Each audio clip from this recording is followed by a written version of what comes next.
Sous les vidéos, un commentaire qui revient souvent, c'est ça. Il faudrait qu'il y ait plus de banlistes et que le meilleur gagne, quoi. Je me demande si ça serait pas intéressant un format plus fun ou old school sans banlist. Les banlists, c'est ridicule. On en a déjà parlé. En 2003, Konami fait une terrible erreur et sort une série de cartes bien trop puissantes qui ravagent les tournois. Pour ne pas ruiner Yu-Gi-Oh à tout jamais, il crée la banlist, la prison où on enferme les pires monstres du jeu. En 20 ans, elle a beaucoup grandi. Aujourd'hui, on compte pas moins de 94 cartes limitées à une ou deux copies par deck et 105 complètement interdites dans les tournois. Tous les 3 mois, elle est mise à jour pour s'adapter aux changements du jeu et s'assurer qu'il reste juste et équitable. Pourtant, beaucoup ne l'aiment pas. Thunder Dragon! This is not looking good. The Band Harp? They're crazy! Se plaindre de la banlist, c'est presque devenu un rituel pour les joueurs de Yu-Gi-Oh! Au point où certains voudraient la voir disparaître. Mais est-ce que ça serait une bonne chose? Moi, c'est Théromic et aujourd'hui, on ouvre grand les portes de la prison pour voir à quoi Yu-Gi-Oh! Ressemble sans banlist.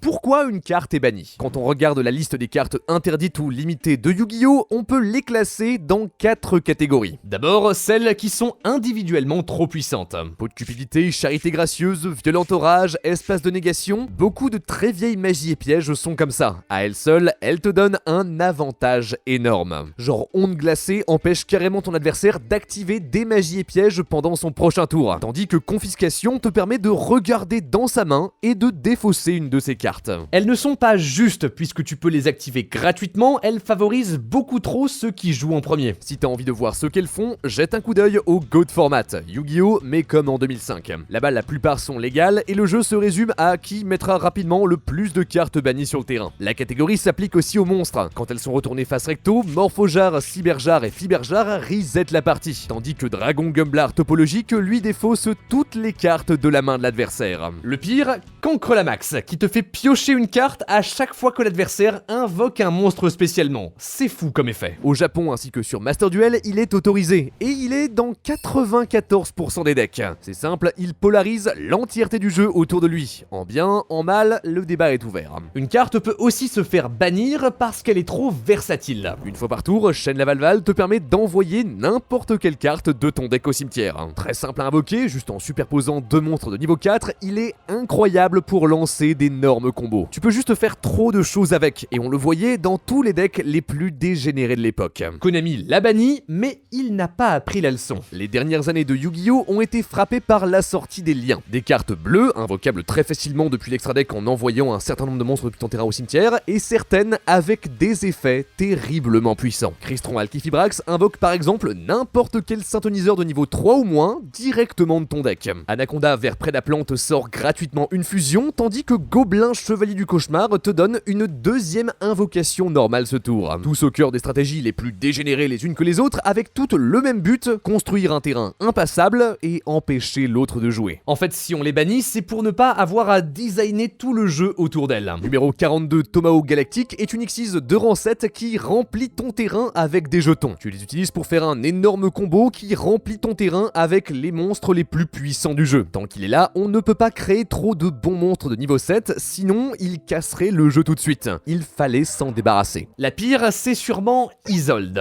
Lien 2, elle invoque n'importe quel monstre guerrier de ton deck. Avec ça, tu peux tout faire. Et c'est pas une blague, genre piocher 9 cartes, invoquer les 3 dieux égyptiens en un tour, dis-moi ton idée, il y a un combo qui rend ça possible. C'est grâce à elle que Jeff Leonard a réussi devant les caméras à assembler les 5 parties d'Exodia en un seul tour, pourtant face au meilleur deck du moment. Juste après, elle s'est fait bannir. Ça, c'est parce que Konami n'aime pas les FTK, les First Turn Kill, c'est les decks qui te tuent avant que tu aies eu le temps de jouer une seule carte. Dans le genre, le premier c'était le scientifique ésotérique. Contre 1000 points de vie, invoque gratuitement une fusion, mais renvoie-la dans l'extra deck à la fin du tour. C'est pas une fois par tour, du coup tu pouvais en sortir 7 et les sacrifier avec Tortue Catapulte pour infliger plus de 8000 dégâts à ton adversaire. Banni en urgence, mais très vite on l'a remplacé. Cyberstein, Amaryllis Phoenix, Sorcière de la Calamité, on a trouvé plein de monstres capables de réduire la vie de l'adversaire à 0 en un seul tour. Le truc c'est que Yu-Gi-Oh! Est censé être interactif, et donc ces decks dégoûtent les joueurs et font du mal au jeu tout entier. Dès que l'un d'entre eux se met à apparaître en tournoi, Konami l'interdit presque immédiatement. C'est la même chose avec les cartes qui bloquent la partie. Quand Artefact faux arrive sur ton terrain, jusqu'à la fin du tour, ton adversaire ne peut pas invoquer de monstre depuis l'extra deck. Donc pas de fusion, pas de synchro, c'est un arrêt de mort. Pire, si tu utilises Démon Djinn pour une invocation rituelle, alors tant que le monstre rituel est sur le terrain, ton adversaire ne peut pas invoquer spécialement du tout. De son côté, le roi véritable de toutes les calamités bloque les effets de tous les monstres d'un attribut spécifique, tandis que numéro S0 Zexal Utopique empêche ton adversaire de jouer des cartes. Pendant longtemps, ils ne posaient pas de problème parce qu'ils étaient trop durs à invoquer. C'était pas vraiment des cartes pensées pour être jouées, mais juste pour être cool à lire. Mais le truc c'est que plus le jeu avance et plus on a trouvé de nouvelles manières de les amener sur le terrain. Avec la sortie des Numéron, Zexal est du jour au lendemain devenu super simple à invoquer dès le premier tour. Un vrai cancer pour le format, et rapidement on s'en est débarrassé. Après, la plupart des cartes bannies ne sont pas aussi impressionnantes. Quand tu lis Miao Miao Mu Farce Gamin, tu te demandes ce qu'elle fait sur la banlist. Elle fait pas de FTK et elle est pas non plus trop puissante. Si elle est là, c'est parce que à une époque, les Farce Gamins étaient un des meilleurs decks du moment. Grâce à elle, avec une seule carte, il finissait sur un double Raigeki pendant le tour de l'adversaire. Konami trouve que c'est un peu trop fort, que ça prend le pied sur les nouvelles cartes, et donc il décide de le bannir pour affaiblir Farce Gamin et laisser au jeu la possibilité d'évoluer. Ça, c'est les interdictions les plus controversées, celles qui font le plus crier les joueurs. Des fois, c'est nécessaire. Fin 2019, ça faisait plus d'un an que Yu-Gi-Oh! Était dominé par 4 decks, Assaut de l'air, Salamangrande, Dragon du tonnerre et Orcuste. Littéralement, aucune nouvelle stratégie ne parvenait à les détrôner, au point où on a fini par appeler cette époque le format éternel. À force, les gens se lassent et demandent un changement. Début 2020, une nouvelle banlist arrive et interdit la meilleure carte des 4 stratégies. L'idée, c'est de redonner de la nouveauté au jeu sans devoir créer de nouvelles cartes encore plus puissantes. Mais c'est pas parfait, ça a même d'ailleurs un côté un peu cynique. On rend artificiellement un deck injouable pour te forcer à en acheter un nouveau. Ça frustre pas mal de joueurs qui se sentent pris pour des vaches à lait et ça les démotive d'investir dans le jeu. Voilà pourquoi certains n'aiment pas la banlist. Pourtant, elle est là pour une raison. Sans elle, toutes les cartes dégénérées qu'on a vues plus tôt seraient libres. Yu-Gi-Oh! Ne serait composé plus que de combos incontrôlables sans aucune interaction qui te tuent dès le premier tour ou juste qui t'empêchent de jouer. Mais enfin, Théromique, ne serais-tu là pas en train de décrire le Yu-Gi-Oh! Moderne? Je suis né en 1992. Alors, ça c'est la théorie. Mais en pratique, ça donne quoi? C'est ce que beaucoup sur internet ont voulu découvrir. Trif, Distant Caller, Farfa et Milano, 4 streamers Yu-Gi-Oh! Ont organisé une compétition sans aucune banlist. Le premier est arrivé avec un deck pendule magicien, 60 cartes remplies à moitié de magie qui t'en font piocher d'autres. Le but, invoquer Metal Fausse Lourd Electromite, une de ces liens encore beaucoup trop fortes qu'on a dû bannir rapidement, et s'en servir pour sortir la sorcière de la calamité qui inflige 8000 points de dégâts en un seul tour. Ou alors quand ça marche pas, tu peux juste remplir ton terrain de gros monstres et OTK. Milano et Coder préfèrent jouer des decks déjà méta, donc forts de base, mais là boostés aux hormones. Pas de FTK, mais ils finissent sur des terrains théoriquement impossibles à passer. Coder se focalise sur les pièges, avec ordre impérial, absorption de compétences, oppression royale, il ne veut pas laisser les autres jouer. Et Farfa est un peu différent. Son deck, c'est quelques petits monstres individuellement forts, et une tonne de N-Trap. Migrateur dimensionnel, floraison de cendres et bien sûr, Cancre la Max. Le pire cauchemar des joueurs de Yu-Gi-Oh! Son but, empêcher à tout prix l'adversaire de commencer ses combos et gagner par attrition.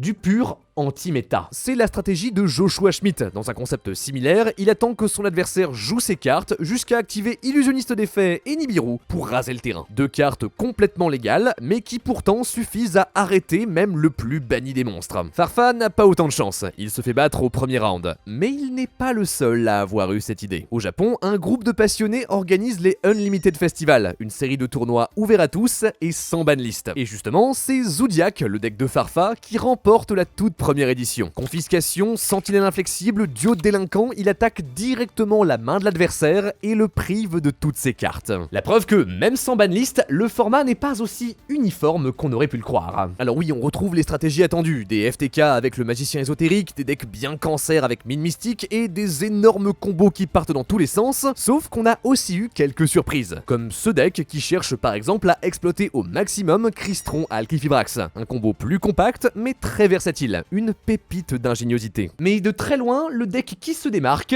c'est Tiermentation. Sorti en 2022, cette série de monstres qui invoque des fusions en se renvoyant depuis le cimetière dans le deck a retourné le jeu tout entier. Pendant plusieurs mois, ils écrasent toute la compétition. C'était un tier 0, soit tu le jouais, soit tu te faisais défoncer. Début 2023, on les limite tous à une seule copie et on bannit Kit Kalos, leur meilleure fusion. Un des plus gros coups jamais donnés à un seul deck dans toute l'histoire du jeu. Regarde ça c'est avant et après. Mais en même temps, on comprend pourquoi, sans banlist, Tiermentation domine, capable d'utiliser tout le potentiel des cartes comme Fusion du futur ou alors Choix douloureux pour remplir le terrain avec ses fusions, même pendant le tour de l'adversaire. Couple ça aux cartes d'Ishizu qui te donnent un contrôle parfait du cimetière et même les FTK plient face à sa puissance.